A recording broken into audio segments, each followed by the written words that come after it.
राधे राधे राधे दोस्तों, जय श्री कृष्णा। आज हम दुर्गा सप्तशती की 12वें और 13वें अध्याय का पाठ करेंगे। तो प्रेम से बोलिए जय मां अम्बे, जय मां भगवती। 12वें अध्याय में देवी चरित्र के पाठ के महात्म के बारे में बताया गया है। देवी कहती हैं कि हे देवताओं, जो पुरुष इस स्तोत्र द्वारा एकाग्रचित होकर मेरी स्तुति करेगा, उसके संपूर्ण कष्टों को निस्संदेह ही मैं हर लूंगी। मधुकैटभ के नाश, महिषासुर के वध और निशुंभ तथा शुंभ के वध की जो मनुष्य कथा कहेगा, मेरे महात्म को अष्टमी, चतुर्दशी और नवमी के दिन एकाग्रचित से भक्तिपूर्वक सुनेगा, उसके कभी कोई पाप नहीं रहेगा। पाप से उत्पन्न हुई विपत्ति भी उसे नहीं सताएगी। उसके घर में दरिद्रता कभी नहीं निवास करेगी और न ही उसके किसी प्रियजन का बिछोह उसे प्राप्त होगा। उसे किसी प्रकार का कोई भय नहीं होगा। इसलिए प्रत्येक मनुष्य को भक्तिभाव पूर्वक मेरी इस कल्याणकारक महात्म को सदा पढ़ना और सुनना चाहिए। मेरा यह महात्म महामारी से उत्पन्न हुए संपूर्ण उपद्रवों को एक एवं 3 प्रकार के उत्पातों को शांत कर देता है।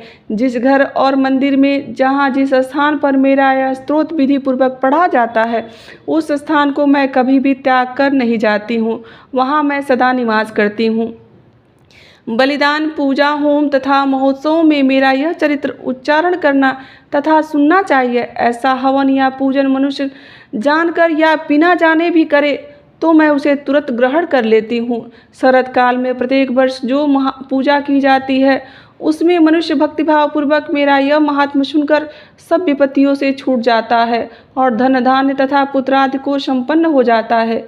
मेरे इस महात्म एवं कथाओं को सुनकर मनुष्य निर्भय हो जाता है। जो महात्म के श्रवण करने वालों के शत्रु नष्ट हो जाते हैं, कल्याण की प्राप्ति होती है और उनका कुल आनंदित हो जाता है।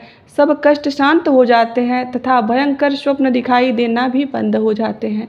घरेलू दुख इत्यादि सब मिट जाते हैं। बाल ग्रहों से ग्रसित बालकों के लिए यह मेरा महात्म परम शांति देने वाला है। मनुष्य के फूट पड़ने पर यह भली भांति मित्रता कराने वाला है। मेरा यह महात्म मनुष्य को मेरे जैसे सामर्थ्य की प्राप्ति करवाने वाला है। पशु, पुष्प, अर्घ, धूप, गंध, दीपक इत्यादि सामग्रियों के साथ मेरा पूजन करने से, ब्राह्मणों को भोजन कराकर, हवन करके, प्रतिदिन अभिषेक करके, नाना प्रकार के भोगों को अर्पण करके और प्रत्येक वर्ष दान इत्यादि करके जो मेरी आराधना की जाती है, उससे मैं जैसे प्रसन्न हो जाती हूँ, वैसे ही प्रसन्नता मैं इस चरित्र के सुनने से हो जाती हूँ। यह महात्म श्रवण करने मात्र पर पापों को हर लेती हूँ तथा आरोग्य प्रदान करती हूँ। मेरे प्रादुर्भाव का कीर्तन दुष्ट प्राणियों से रक्षा करने वाला होता है। युद्ध में दुष्टों दैत्यों का संहार करने वाला है। इसके सुनने से मनुष्य को शत्रुओं का भय नहीं रहता है।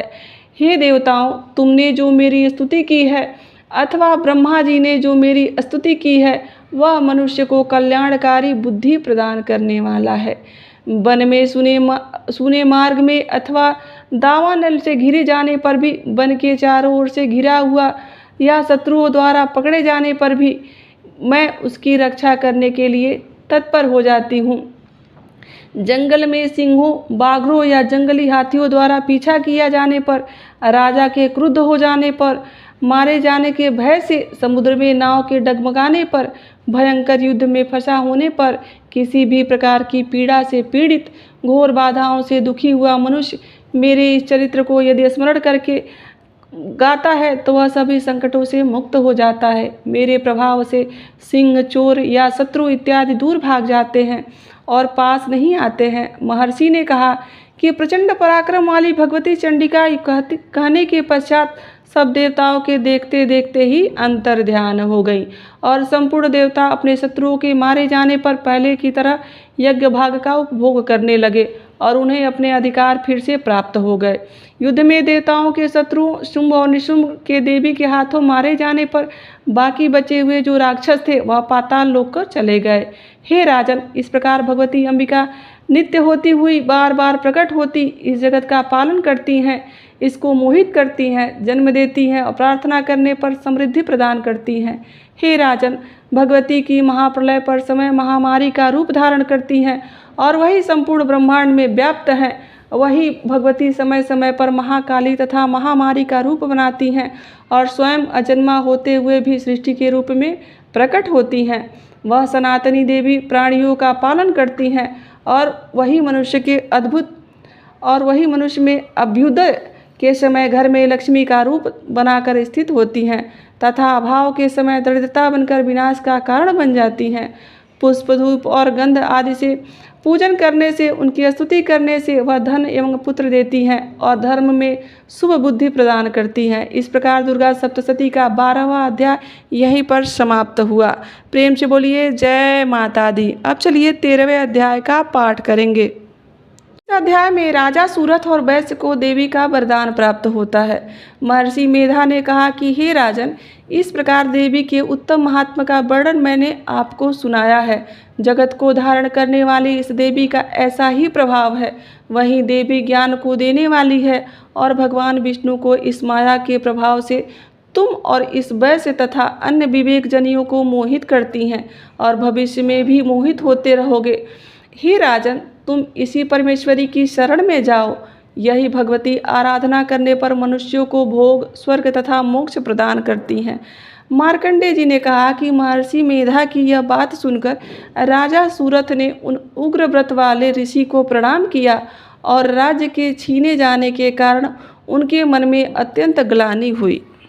वह राजा तथा वैश्य तपस्या के लिए वन में चले गए और नदी के तट पर आसन लगाकर भगवती के दर्शन के लिए तपस्या करना प्रारंभ कर दिया। दोनों ने नदी के तट पर देवी की मूर्ति बनाई और पुष्प, धूप, दीप तथा हवन द्वारा उनका पूजन करना प्रारंभ कर दिया। पहले उन्होंने आहार को कम कर दिया, फिर बिल्कुल निराहार रहकर भगवती में मन लगाकर एकाग्रता पूर्वक उनकी आराधना करने लगे। वह दोनों अपने शरीर के रक्त से देवी को बलि देते हुए 3 वर्ष तक लगातार भगवती की आराधना करते रहे। 3 वर्ष के पश्चात जगत का पालन करने वाली चंडिका ने उन्हें प्रत्यक्ष दर्शन देकर कहा कि हे राजन तथा अपने कुल को प्रसन्न करने वाले वैश्य, तुम जिस वर की इच्छा रखते हो वह मुझसे मांगो। वह वर मैं तुमको प्रदान करूंगी, क्योंकि मैं तुम पर अत्यंत प्रसन्न हूँ। मार्कंडेय जी कहते हैं कि यह सुनकर राजा ने अगले जन्म में नष्ट न होने वाला अखंड राज्य इस जन्म में बलपूर्वक अपने शत्रुओं को नष्ट करने के पश्चात अपना पुनः राज्य प्राप्त करने के लिए भगवती से वरदान मांगा। और वैश्य ने भी, जिसका चित्त संसार की ओर से विरक्त हो चुका था, भगवती से अपना ममता तथा अहंकार रूपी आसक्ति को नष्ट करने के लिए देने वाले ज्ञान को देने के लिए कहा। देवी ने कहा कि हे राजन, तुम शीघ्र ही अपने शत्रुओं को मारकर पुनः अपना राज्य प्राप्त कर लोगे। तुम्हारा राज्य स्थिर रहने वाला होगा। फिर मृत्यु के पश्चात तुम सूर्यदेव के अंश में से जन्म लेकर सर्वणिक मनु के नाम से इस पृथ्वी पर ख्याति प्राप्त करोगे। हे वैश्य कुल में श्रेष्ठ, आपने जो मुझसे वरदान मांगा है वह आपको देती हूँ।